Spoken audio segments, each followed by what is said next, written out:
Olá, muito bem, pessoal. Dando continuidade, então, no nosso módulo de patologia médica, continuaremos falando um pouquinho mais sobre a patologia endócrina, focando um dos principais tipos de câncer endócrino que comete o ser humano, que é o câncer de tireoide. Faremos esse tipo de abordagem um pouquinho diferente do que nós estamos acostumados a fazer em aulas expositivas. Falaremos então sobre 10 questões, ou melhor, 10 passos para que a gente possa compreendê-los e entendê-los de forma totalitária. Ok, pessoal? Lembrando para vocês que as neoplasias, como um todo da tireoide, eles entram num contemplado denominados nódulos tiroidianos. São pequenos aumentos ou um aumento total da tireoide detectado por um padrão semiológico ou por imagem. Que tipo de imagem se utiliza normalmente para fazer a busca desses nódulos tiroidianos? Por meio de ultrassom, de uma ecografia ou uma ultrassonografia, ou ainda por meio de uma ressonância. Tá? Alguns autores também utilizam uma cintilografia, mas é importante que se diga que cada um desses tipos de imagem corresponde a uma busca terapêutica baseadas em protocolos específicos.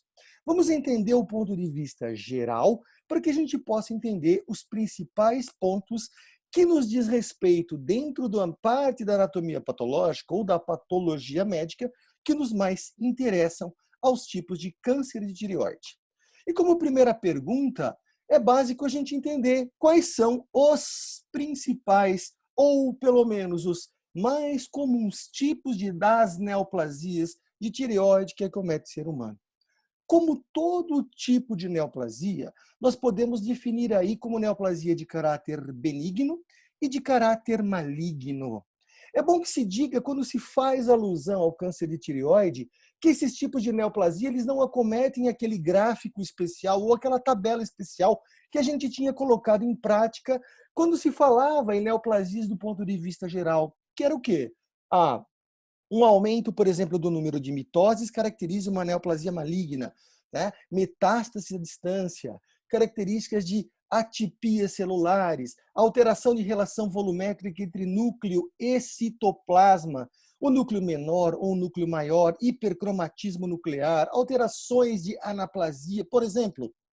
Tudo isso, pessoal, não fará parte do ponto de vista geral quando se fala em neoplasias da tireoide em si, ou quando se faz uma alusão às principais condições neoplásicas que acometem o órgão endócrino. Aqui nós falaremos mais sobre o que é principalmente o comportamento neoplásico.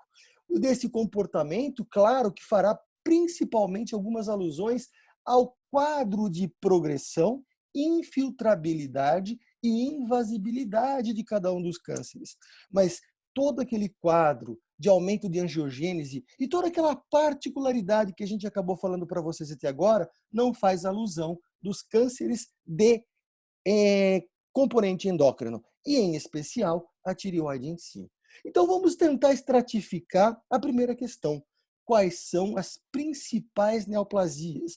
E aqui nós vamos dividir em dois tipos importantes. A neoplasia benigna e uma neoplasia maligna. As neoplasias benignas, pessoal, são constituídos então por glândulas proliferantes. Essas glândulas que podem ser ou hiperfuncionante, que a gente vai chamar de nódulo hiperfuncionante, como o seu próprio nome diz. Ou ainda algumas neoplasias que não têm grande capacidade de produzir os hormônios tiroidianos, entre eles T3 e T4. Mas fazendo alusão, nós temos dois tipos importantes que eu quero que vocês guardem. Primeiro, um adenoma folicular.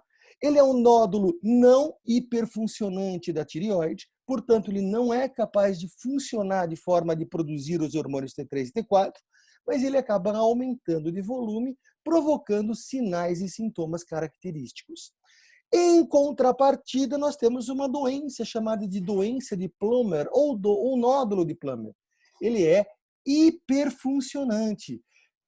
A pessoa que tem esse tipo de nódulo especial tem um aumento deste nódulo com uma grande capacidade de produzir T3 e T4, cujo principal sintoma e os principais sinais são associados a uma crise tireotóxica. Lembre quais são as crises tireotóxicas? Né? Nós vamos ter aí uma hipertensão arterial divergente, o aumento da sistólica, a diminuição da diastólica. Nós vamos ter aí a intolerância ao calor. Nós vamos ter aqueles sinais importantes, característicos da oftalmopatia, né? Daquelas correlações aonde a gente tem aí as produções, principalmente as produções de mixedema pré-tibial, nós temos aí o hipocratismo digital, entre outras características. Mas o que nos vai fazer principalmente alusão ao diagnóstico são as neoplasias de caráter maligno. E que já coloco para vocês em 3 cores diferentes para que vocês possam saber.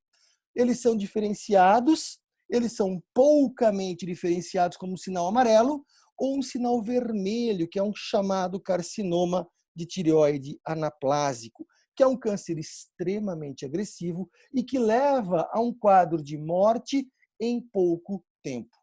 Então, se eu tivesse que estratificar para vocês quais são os principais, nós denominaremos aí benignos, hiper e pouco funcionante, respectivamente, doença de Plummer e o adenoma folicular. E nós temos aí um quadro dos malignos, os chamados bem diferenciados, que ele tem uma diferenciação celular muito próxima das células normais que fazem constituinte da tireoide, derivado das chamadas células foliculares. E eles são 2, um chamados de carcinoma papilífero e outro chamado de carcinoma folicular. Mas vamos tentar estabelecer um quadro aqui para vocês agora. Por mais que tenhamos um tumor de caráter glandular e que faça alusão ao verdadeiro adenocarcinoma, esses cânceres da tireoide, nos livros, na vida, eles são denominados como carcinoma, mesmo porque eles também têm a origem de caráter epitelial, mas principalmente de uma glândula de caráter endócrino, ok? O fato de ser chamado carcinoma popularmente e literalmente, isso não significa que eles não sejam um adenocarcinoma. De fato, são, mas popularmente nós definimos aí como chamados de carcinoma. E os bem diferenciados, papilífero e folicular. Nós temos um outro, que ele é moderadamente diferenciado. Ele tem um quadro invasor, mas é um câncer um pouquinho diferente. Por que é um pouquinho diferente? Porque ele não vem das células foliculares, ele vem daquela célula intrusa. Uma célula intrusa que deriva-se da crista neural, migra para a região da tireoide, ocupando frações do seu estroma e produzindo calcitonina. Lembra quais células são? Isso, ela mesma. A célula chamada de células C da tireoide. Células parafoliculares ou simplesmente células claras. E por fim, tenhamos aí o carcinoma anaplásico. Esse carcinoma, sim, ele é o tipo clássico da tabela aonde se coloca aquela posição, então, de principal tipo de cânceres que a gente tem na vida da gente. Como todos os asparatos e todos os comemorativos histológicos do padrão, como se fosse um tipo neoplásico maligno comum. Sim, hipercromatismo. Nós vamos ter aí um quadro de metástases à distância, anaplasia, necrose. Nós vamos ter todo aquele quadro muito bem definido.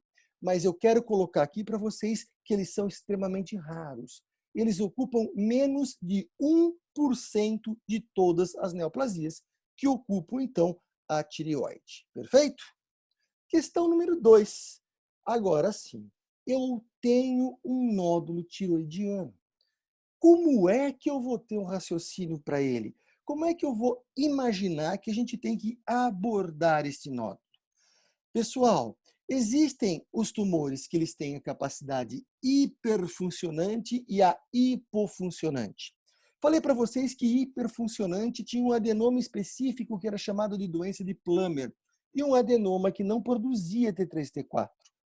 A maioria das neoplasias malignas que ocupam um quadro para o rastreamento diagnóstico, é bom que a gente tenha em mente que eles não são produtores de hormônios tiroidianos. Quando a gente fala que não são produtores de hormônio, temos que ter em raciocínio que esses tipos de tumores, eles fazem alusão aos derivados das células foliculares, ou seja, da tireoide propriamente dito. Então, a gente tem que imaginar que tumores específicos e os principais neoplasias que ocupam a tireoide, elas não são produtores de caráter, vamos chamar assim, de T3 e T4. Se eles não são produtores de T3 e T4, eles também não começam a ter uma ação responsiva daquele hormôniozinho produzido na hipófise que faz a estimulação da tireoide. Portanto, eles são hipocaptantes do TSH. E neste quadro é o primeiro ponto raciocínio dos nódulos tiroidianos. Como assim? Qual que é o principal produtor de todo e qualquer tipo de raciocínio quando se fala em estratificação, seja ela neoplasia ou não da tireoide? Então, a gente passa do primeiro passo. E o primeiro passo para qualquer tipo de condições patológicas da tireoide é estabelecer a quantidade de TSH. Tanto nas condições de hipotiroidismo, hipertiroidismo, seja ele por desenvolvimento, hiperplasia, infecção, inflamação ou agora neoplasias, é o mesmo tipo de abordagem, começando então pelo TSH. E aqui nós temos uma estratificação bem interessante. Coloquei aqui para vocês que o principal produtor é o TSH e é baseado nele que a gente vai começar a imaginar. Se eu tenho um tumor aonde o TSH, ou melhor, um nódulo, vamos chamar assim, seja que o tumor é um nódulo um pouquinho maior, tá? Então o TSH, se está suprimido, se ele está diminuído daqueles valores importantes que a gente tem, quais eram os valores do TSH mesmo? Era de 0,5 a 5,0. Se eu tiver ele diminuído, significa que eu tenho muito T3 e T4 sendo produzido. Se eu tenho muito T3 e T4 sendo produzido, o próximo passo do TSH é tentar produzir o que está captando e onde está captando. E nós vamos fazer um exame, então, chamado de cintilografia. Se essa cintilografia for hipercaptante, ele fica com uma coloração mais brilhante quando a gente faz esse tipo, né, de ação radioativa. Isso chama-se nódulo quente. Se nós temos um nódulo quente, nós temos que tratar. Tratar, mas a gente já tem praticamente um diagnóstico. Se nós tivermos um nódulo isolado, nós temos um diagnóstico, chamadas então de doença de Plummer, tá certo? Que é um nódulo hiperprodutor, aonde eu diminuo o TSH por uma questão de feedback negativo. Em contrapartida, se o TSH estiver elevado ou normal, significa que eu tenho uma hipofuncionalidade da tireoide. Eu tenho um nódulo que não tem a capacidade de produzir T3 e T4, portanto, o TSH está sendo, digamos assim, ignorado pela nossa tireoide. E a partir desse momento, o exame não é mais a cintilografia, é simplesmente um ultrassom. Se eu tiver um nódulo, que a gente chama de um nódulo anecoico ou pouco ecoico, se eu tiver ele, né, com caráter suspeito, eu vou fazer uma punção aspirativa por agulha fina, que é instaurar uma agulha bem fina, guiada por ultrassom nesse nódulo, puxar para que venham células, para que a gente possa, então, associar o conteúdo celular a um provável, disse provável, porque nem todos os tipos de tumor eu consigo fechar o diagnóstico, tá certo? Então, um provável diagnóstico, perfeito? Quais são os tipos de nódulos, digamos assim, suspeito? Olha aí, os nódulos suspeitos são todos aqueles que têm imagem anecoica ou hipoecoica, que eu tenho um caráter de proliferação celular intensa, que eu tenho uma capacidade de produzir calcificação. Portanto, em todos esses parâmetros, eu tenho que fazer uma abordagem posterior. Ok? E qual é a abordagem posterior mesmo? Opa! Punção por agulha fina. Punção aspirativa por agulha fina, onde se faz um teste citológico. Vejam bem, pessoal, que existe uma nomenclatura aí chamada de nódulo frio. O que é um nódulo frio? É todo nódulo suspeito, mas que também pode produzir T3 e T4. Então, quando eu tenho aí uma hiperprodução de T3 e T4, ao contrário do tumor de Plummer, né, numa cintilografia, eu vou considerar esse tumor sempre suspeito. Então, quer dizer que eu tenho TSH elevado ou normal, tá? Eu sempre vou fazer, então, uma PAF, sim. E nem sempre, quando eu tiver um TSH suprimido, eu vou ter a mesma abordagem? Perfeito. Se o TSH tiver suprimido com alto T3 e T4, com alta captação de TSH, praticamente eu fecho o diagnóstico. Enquanto que, se eu não tiver capacidade de pegar grande quantidade de TSH e também tiver pouco T3 e T4 produzido, eu tenho que também fazer uma punção por agulha fina, para tentar, pelo menos, excluir alguns diagnósticos de câncer, embora o câncer, na sua maioria das vezes, cursem com pouco T3 e T4. Ok? Então, olha só, o raciocínio é nódulo quente. Eu capto, ele responde ao TSH, produz T3 e T4. O que eu vou fazer? Cintilografia. E quando a cintilografia estiver extremamente exuberante para nós, com grande capacidade de captação de TSH, qual é o diagnóstico? Adenoma tóxico, ou simplesmente doença ou síndrome de Plummer. Tá bom? Questão número 3. Quais dos carcinomas de tireoide não é possível diagnosticar por PAF? Porque eu coloquei primeira questão esta quando se fala em câncer antes de falar dos cânceres, porque isso aqui é extremamente valoroso. Lembre-se que a gente está diante de um processo de estratificação. Quando a gente tem uma estratificação com um TSH, olha aí, normal ou elevado, eu faço uma punção aspirativa. E comecei a falar antes para você que nem sempre eu consigo dar o diagnóstico. E a pergunta é, quando eu não consigo dar o diagnóstico? Eu não vou conseguir dar o diagnóstico em um daqueles tipos de câncer maligno. E a gente vai estratificar e discorrer o porquê. E qual é o câncer maligno que a gente não consegue diagnosticar?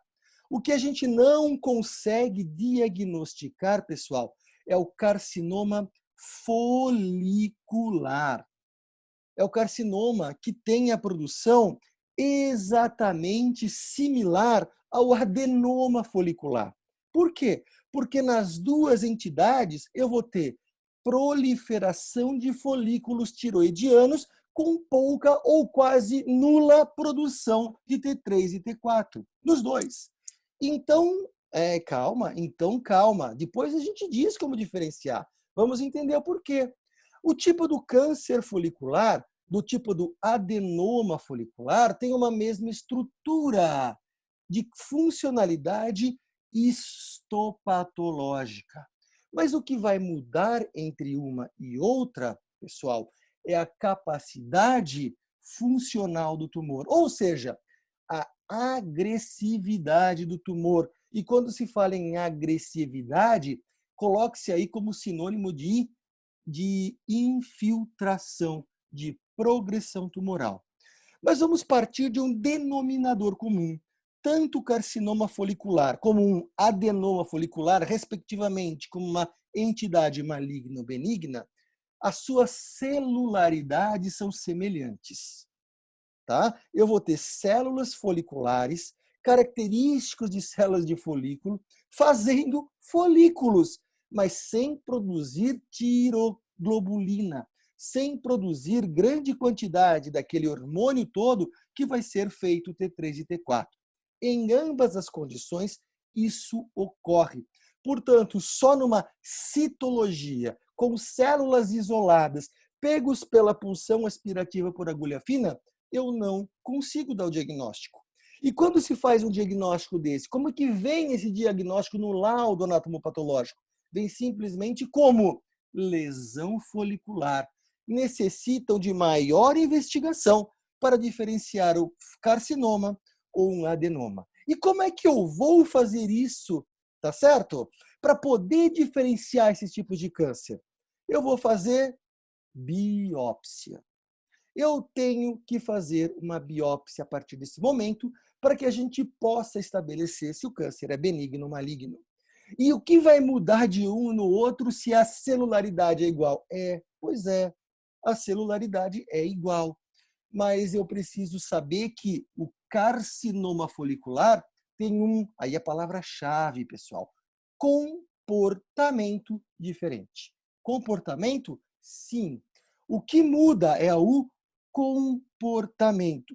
E nesses comportamentos, na biópsia, eu consigo ver. E qual é o comportamento dele? O comportamento dele é fazer células foliculares. Vários folículozinhos com pouca ou nenhuma globulina. Ah, professor, novidade. Os dois fazem. É verdade, os dois fazem.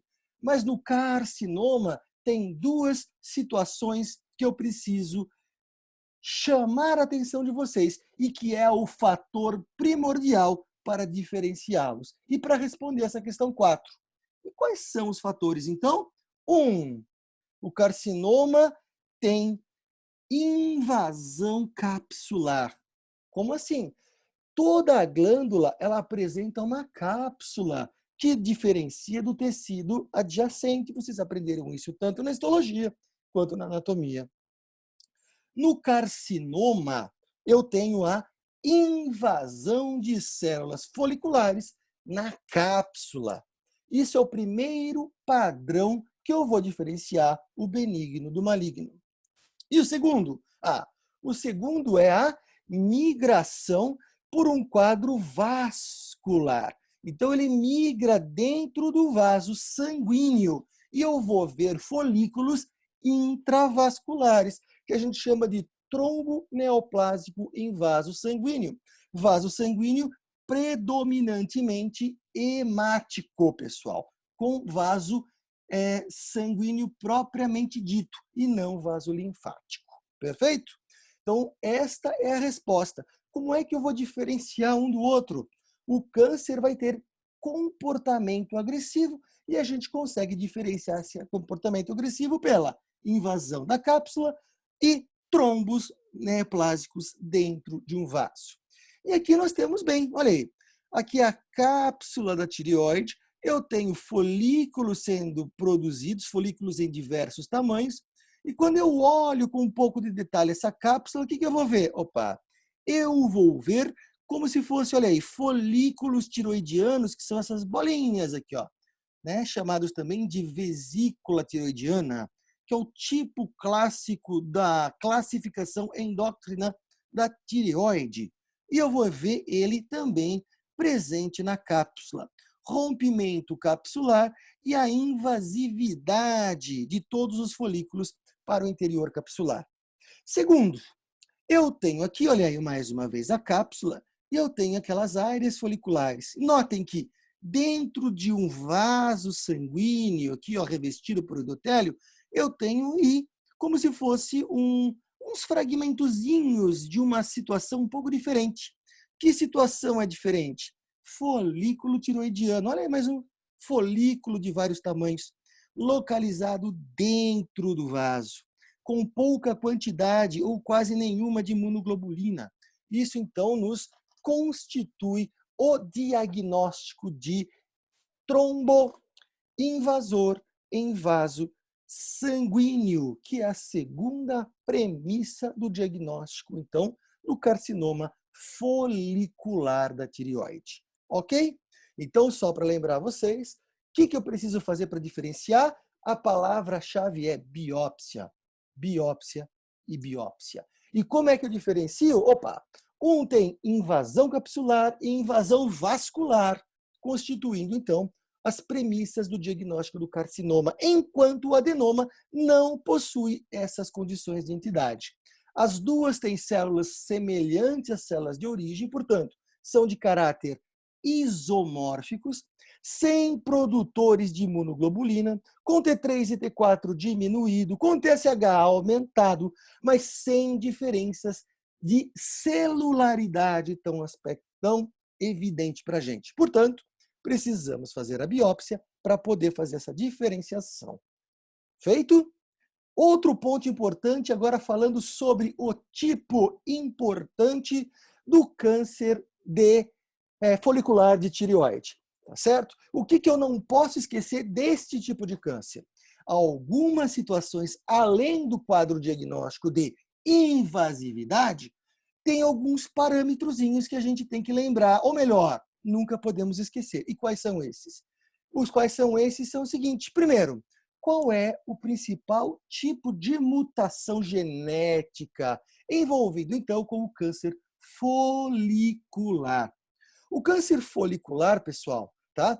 Parece ser alterações em genes associados à tirosina quinase, mutações de BRAF principalmente, tá? Que é um gene importante em áreas que está sendo ativados por deficiência de iodo. Deficiência de iodo diminui a captação do iodo, diminui a capacidade de produzir, então, as tireoglobulinas com aqueles fragmentos de tirosina iodo dependentes. Perfeito, pessoal? Então, qual é o principal tipo genético envolvido com essas mutações? É a tirosina quinase, mutações de receptor de crescimento, tirosina quinase. Tem alguma outra coisa muito importante que a gente tem que guardar? Sim, tem.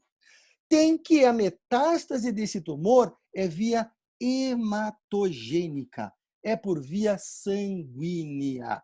E os órgãos mais acometidos, quando se fala em metástase, é o famoso FOP. FOP, sim, fígado, osso e pulmão. Essas são as áreas mais acometidas pelas metástases desse tipo tumoral. Fígado, o tecido ósseo que eu vou dizer para vocês é a coluna vertebral com maior prevalência, e também a área pulmonar, por vias hematogênicas. Esses tumores, pessoal, podem produzir aí uma prevalência que é bem diferenciada, mas dá metástases, tá certo? E a prevalência desse tipo de tumor é aproximadamente entre 15% e 20% de todas as neoplasias quando se fala em câncer de tireoide. Ah, mas é 15% e 20%? Sim, 15% e 20%, mas ela corresponde à segunda neoplasia mais maligna condição, né? Maligna mais comum de tireoide. E a segunda, porque a primeira é a maioria, é a grande quase que totalidade, e que faz alusão à nossa questão número 6. Então, qual é a questão número 6? Qual é a neoplasia mais comum? A neoplasia mais comum também é uma neoplasia muito bem diferenciada, chamada de carcinoma papilífero. Ela corresponde a quase 80% de todas as neoplasias malignas da tireoide. É uma neoplasia de crescimento arrastado, lento, bem diferenciado. E que neste tipo de neoplasia, pessoal, eu tenho algumas características muito particulares aqui. E que características são essas? Opa, ele tem uma distribuição bimodal, portanto, metade abaixo de 40 anos, metade acima de 60, ok? Ele tem um crescimento arrastado, como eu disse para vocês, e uma sobrevida mais do que 95% em 5, 10 anos de evolução tumoral. Portanto, é um tipo de câncer muito bem tratável e muito fácil de você tratar.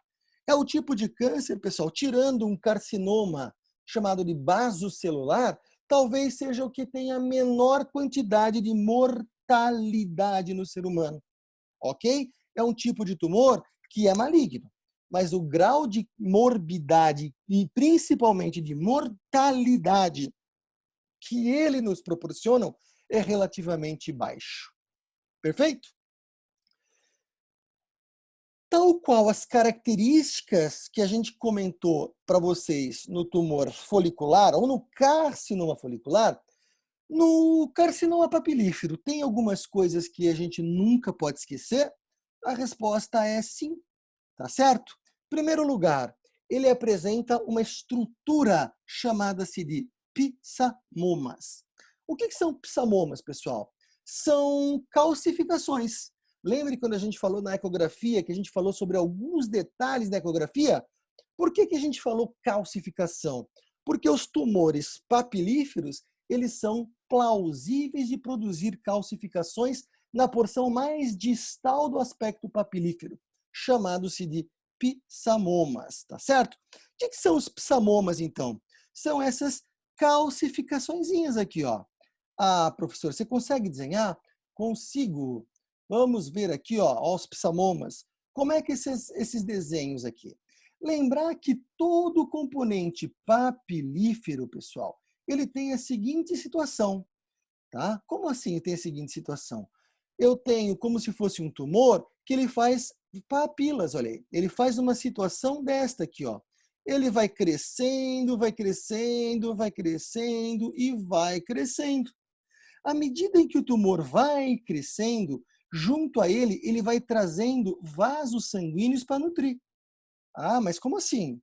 Ah, ele vai trazendo para vocês alguns vasinhos e que vão nutrindo o seu aspecto vascular, olha aí. Só que notem bem o meu desenho. Ele não consegue fazer uma distribuição até o final, do ponto de vista que estas células começam a sofrer um quadro de, digamos assim, de falta de irrigação sanguínea. O que leva à falta de irrigação sanguínea? Ah, leva à formação de falta de oxigenação de glicose, falta aquele todos comemorativos que proporcionavam, então, um quadro de necrose. Uma vez que necrose se instala, a célula cisfacélia libera fosfato, junto com a fosfolipase produzida no interior celular. E temos aí, então, um acometimento do fosfato que se degradou com o componente iônico do cálcio, produzindo, então, fosfato de cálcio, que é ricamente mineralizado. E nessas áreas mais distais, eu começo a ter, então, uma estrutura que começa a calcificar. Calcificando essas estruturas, a gente começa a identificar, tanto na biópsia quanto na superfície ecográfica, como se fossem essas bolinhas calcificadas aqui, ó, que tem aquele nome em especial. Como é que chama esse nome? Opa, chama-se psamomas. Psamomas, então, que é um quadro na tireoide patognomônico de um tumor chamado de carcinoma papilífero. Um carcinoma papilífero, ele tem, então, um quadro chamado de psamomas, pessoal. Entenderam? Então, esta é a primeira quantidade importante e qualidade importante desse tipo de tumor. Digamos aqui, ele é patognomônico nos tumores quando você fala em neoplasias de tireoide. Existem outras neoplasias que fazem a mesma coisa.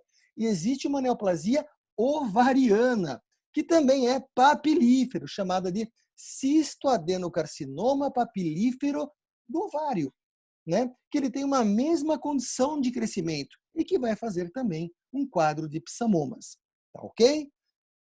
Além dos psamomas, o que tem também de importante para fazer o diagnóstico? E que eu consigo fazer um diagnóstico pela PAF, ou seja, pela punção aspirativa. Eu tenho aí, então, um quadro celular. Todas essas célulazinhas aqui, ó, que fazem o revestimento do folículo, elas, né, e que fazem também essa parte como se fosse as várias situações papilíferas que quando você corta, você não vê o papila, você vai ver fragmentos dessa papila intrafolicular. O que nós vamos ter de importante? O núcleo celular, ou a relação núcleo-citoplasma celular, ela é muito característica, e só característica nesta neoplasia. O que a gente tem de diferente, então? Nós temos diferente aqui, que nós temos a qualidade celular, um aspecto nuclear diferente, um aspecto que a gente chama de ground glass ou núcleos vazios. Núcleos que alguns autores chamam de núcleos em formas de olhos da órfã Anne. Órfã Anne, pessoal, era uma tirinha, um cartoon dos anos 60 francês, onde ela desenhava uma órfã chamada Anne, cujos olhos eram muito característicos de ser vazio, tá? Provocando uma estrutura como se fosse este tipo de celularzinho aqui, ó. Um núcleo reforçado vazio, tá certo? Característico, então, chamado de órfã Anne. E aí está a órfã Anne e seu cachorro. Perfeito? Veja bem que os olhos dessa garotinha são exatamente, com certeza, a manipulação estereotipada dos núcleos do carcinoma folicular. Para vocês verem que, às vezes, um cartunista é um exímio patologista, né? Onde ele faz alusão à perpetuação do aspecto microhistopatológico num cartoon e deixa ele aí prosperado a vida eterna, não é isso? Existe uma outra característica que a gente tem que chamar atenção? Existe. Algumas células, pessoal, têm alguma coisa chamada seed ground, não é isso? É como se essas células vazadas também tivessem essa estrutura aqui dentro, olha aí, chamado de estrutura em grão de café. Esse grão de café é característico também, certo? Da neoplasia folicular. Mais uma vez, para vocês chamarem atenção, os núcleos de, papilífero, né? Estamos falando do papilífero. Então, mais uma vez, todas as células do carcinoma papilífero da tireoide, com todos os seus núcleos vazados. Mais uma vez, o ground aqui, em forma de café, em grãos de café, outras em formas de grão de café, mas a maioria aqui constitui, então, um núcleo vazio característico, mais uma vez, dos olhos da órfã Anne. Perfeito? Olha só como está fácil. Chegamos numa questão 7. E uma questão 7 que eu coloco algo em plus quando se fala em carcinoma de tireoide. E principalmente o carcinoma papilífero de tireoide. Que é o quê? O que eu não posso esquecer, além do aspecto microscópico em olhos de órfã Anne, o aspecto vazado, em ground, né, em vidro, né? O que não posso mais esquecer quando se fala em carcinoma papilífero de tireoide? O que eu não posso esquecer são esses detalhes. O gene é diferente. Aqui nós vamos ter um gene RAS, tá? Da família oncogênica RAS. E alguns autores falam que nós estamos aí frente, né, ao carcinoma, aos oncogenes RAS, associado também a uma translocação de 2 cromossomos, o PPAR-gama1, ou PPR-gama1, junto com o PAX8. Mas o que é importante vocês guardarem na vida e para a prova? O RAS. Lembrar que RAS, carcinoma papilífero, é RAS, ou papilíferas, né? Aí você não vai esquecer desta contribuição do gene RAS quando se fala, então, ao carcinoma papilífero de tireoide. Outras coisas importantes é que o carcinoma papilífero ele está envolvido mais com quadro de irradiação e poluição, enquanto o folicular, que é o segundo mais comum, está associado a áreas de deficiência de iodo, que hoje no Brasil é raro, porque a gente tem que obrigatoriamente colocar o iodo até no sal de cozinha. Perfeito? Por isso que tem essa diferença importante do quadro de epidemiologia entre o e o outro. Uma outra coisa importantíssima e que diferencia o papilífero do folicular, além de todas as suas comorbidades histopatológicas e comportamento, nós temos aí um tipo de metástase diferente. Enquanto no folicular é por uma via hematogênica, o papilífero faz metástase por via linfática.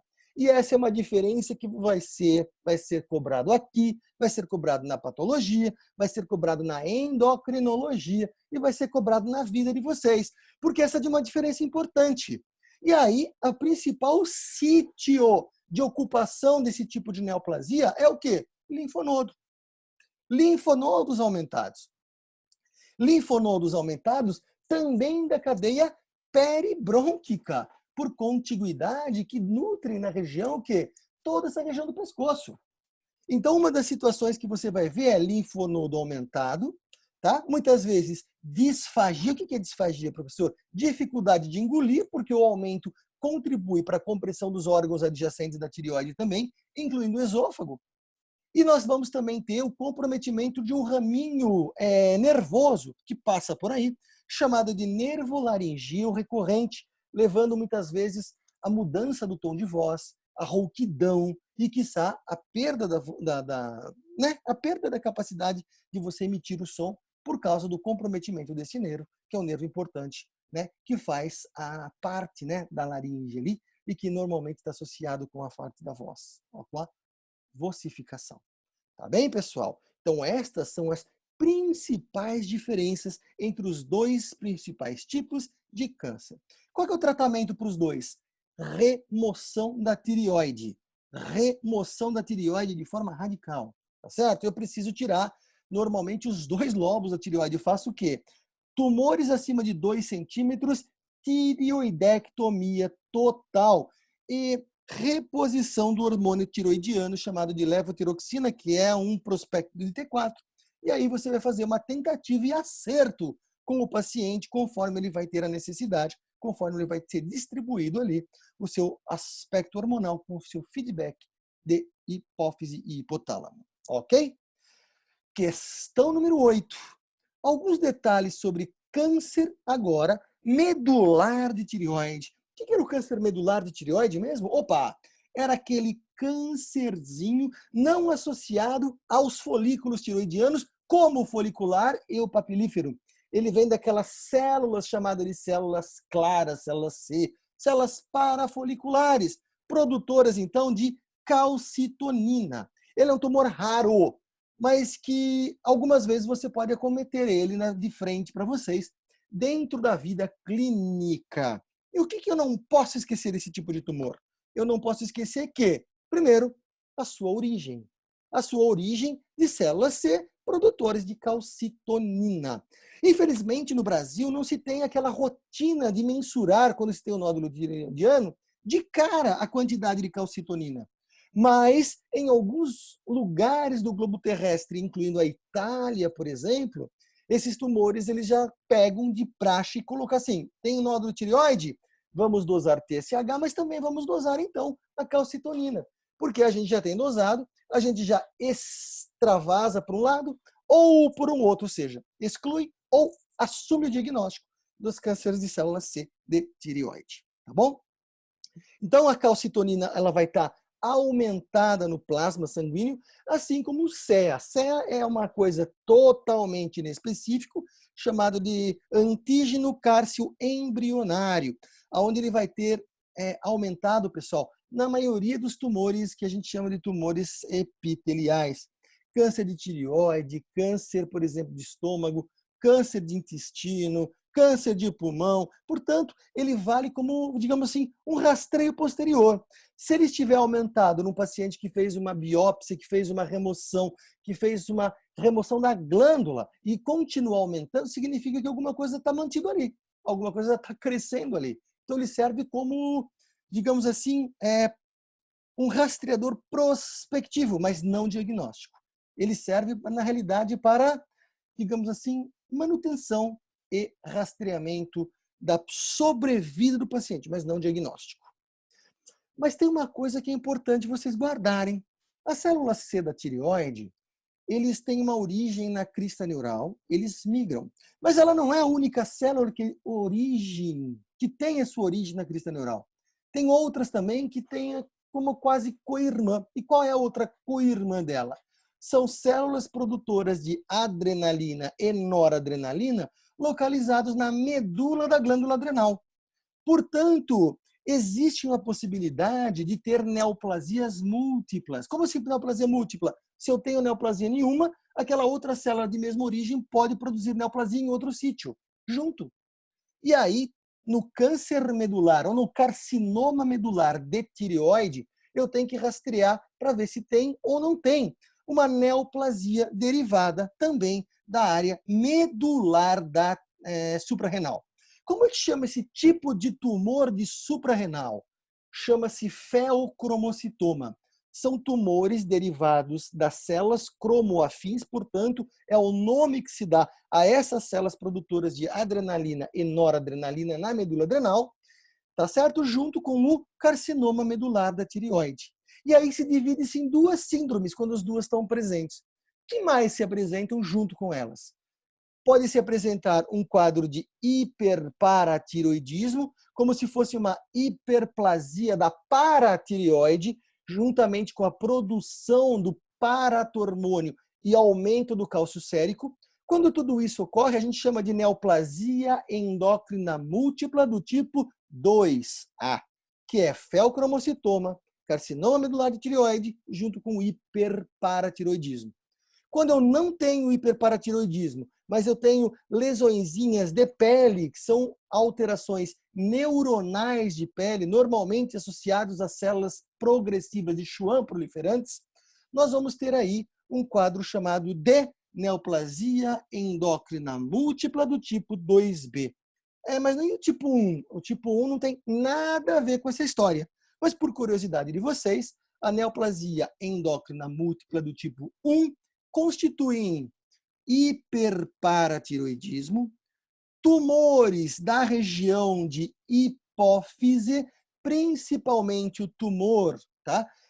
Produtor de ACTH, chamado de tumor de Cushing, que vai dar, né, a síndrome de Cushing propriamente dita, e também um tumor gástrico produtor de gastrina, chamado então de gastrinoma. Então essa tríade é clássica da neoplasia endócrina múltipla do tipo 1, mas que não tem nada a ver com o câncer medular da tireoide e o feocromocitoma. Quando a gente fala sobre eles, falaremos então da neoplasia endócrina múltipla do tipo 2, seja ela 2A ou seja ela 2B. Tá? Neoplasia endócrina múltipla. 20% dos casos eu tenho que rastrear. Rastrear não só pela quantidade de calcitonina no sangue, mas de metabólicos das metanefrinas, tá? Seja ela urinária ou sanguíneo, fazendo então o controle da quantidade de noradrenalina ou a adrenalina, que dos dois tipos de tumores produzidos pelas células cromafins da adrenal vai produzir. E qual é o gene mutante nas duas? O gene mutante nas duas chama-se RET. Este talvez seja o gene mais cobrado para vocês fazerem liga, né, em prova de endocrinologia, para entrar num determinado tipo de liga acadêmica, de especialização, né? Provas ali de qualquer tipo de situação endócrina quando se fala em câncer de tireoide. Perfeito? Gene RET. Está associado, então, com o câncer medular de tireoide. Perfeito? Alguns detalhes sobre o câncer agora anaplásico de tireoide, que a gente nunca pode esquecer, sem dúvida nenhuma que sim. O câncer anaplásico, ainda bem, é o mais raro. Ele é extremamente agressivo. Ele é extremamente, como o próprio nome diz, anaplásico, sem forma. A forma é totalmente aberrativa, totalmente fora do comum. E normalmente ocupa uma epidemiologia etária acima de 60 anos de idade.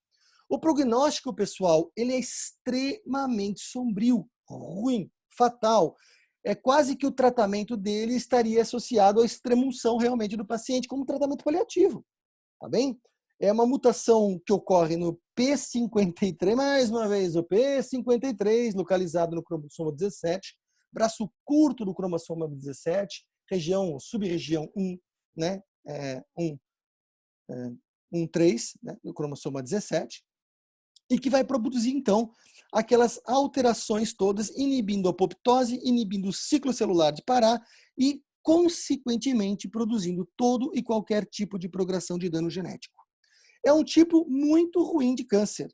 As pessoas não duram mais do que 1 ano, no máximo 2 anos, quiçá acima de 5, quando se faz uma estratificação do quadro progressivo do tumor. Tá certo? Então, esse tipo de câncer é um tipo muito agressivo, mas muito ruim a ser estabelecido. E, para finalizar, como é que se estadia? Como é que se coloca o estadiamento desse câncer? Normalmente, pessoal, o estadiamento da maioria dos tumores, exceto do colo uterino, se faz por cirurgia, tá certo? Se faz por cirurgia. E se utiliza um quadro chamado de TNM. T de tamanho, N de acometimento linfático e M de metástase à distância. E cada um dos tumores, cada um dos topografias específicas, ele tem um quadro, já tem uma estratificação com tamanhos diferentes e com quantidade de linfonodos totalmente distintos. O estadiamento para o tipo de tumor de tireoide se faz por um quadro, pessoal, e que não é utilizado tanto o TNM. Ele é utilizado, então, os chamados emprego ou AIMS, ou AMES, ou AIDS, que na realidade é a mesma coisa, tá? Só muda o M para o G. E o que é o M? O M é metástase à distância, enquanto o G utiliza-se mais um grau de caráter patológico, tá certo? Olha aí, AIDS, né? O grau patológico, ou aqui metástase e aqui o grau patológico. O restante praticamente é a mesma coisa. A de idade, age, né? Idade do paciente, aqui o grau de anaplasia, de alteração celular, enquanto o M faz parte da metástase em distância. O E é a extensão do tumor primário, enquanto o S é tamanho. Peraí, a extensão e tamanho não é a mesma coisa? Não, não é. O tamanho se faz por mensuração em centímetro, enquanto a extensão se faz pelo estruturamento desse câncer numa tireoide. E normalmente, qual é o parâmetro que a gente usa? Cápsula. Se comprometeu a cápsula, significa que a extensão já está capsular ou extracapsular, ou seja, já invadiu os tecidos vizinhos, seja ela brônquico, seja ela da porção esofagiana, seja ela qualquer área, né, fora da região da tireoide. Então, o E é a extensão, até onde ele se localiza, tá? Enquanto o S significa só tamanho. Você pode ter um E de alto valor com um S pequeno, 1 centímetro de tumor e já teve, comprometendo cápsula e comprometendo até o esôfago desse paciente. Enquanto que eu posso ter um tumor aí de 4 ou 5 centímetros sem comprometimento de cápsula e localizado e confinado num nódulo tiroidiano. Então, desses dois parâmetros, por mais que sejam, digamos assim, muito intrínsecos entre eles, eles são componentes distintos que é importante a gente pensar e raciocinar sobre eles. E aqui existe um quadro que é importante vocês guardarem, que é o que denomina alto e baixo risco para um tumor, seja neoplásico de tireoide. Então, alguns, como por exemplo a idade. A idade abaixo de 40 anos, a gente considera como baixo risco de progressão e de malignidade, enquanto acima de 40 anos a coisa já muda. Uma outra coisa importante é o gênero desse paciente, sexo. Um nódulo tiroidiano, ou melhor, mesmo que seja de câncer, no feminino, no gênero feminino, ele é de baixo grau, enquanto se for um nódulo masculino, num homem, pessoal, tá? Isso daí já começa a ser um grande fator de risco. E assim vale como extensão, com a metástase, como tamanho e com o grau, né? Para constituir todo esse quadro nas duas situações bem particulares, que são o critério AIDS e o critério AIMS do prognóstico ou da estratificação dessas neoplasias. Perfeito? Tá bom, pessoal? Muito bem, então. Paramos por aqui. E na próxima aula, então, a gente começa com um novo módulo falando sobre os principais tipos de neoplasias e também de outros órgãos acometidos pelo quadro da anatomia patológica. Muito boa tarde a todos e até a próxima.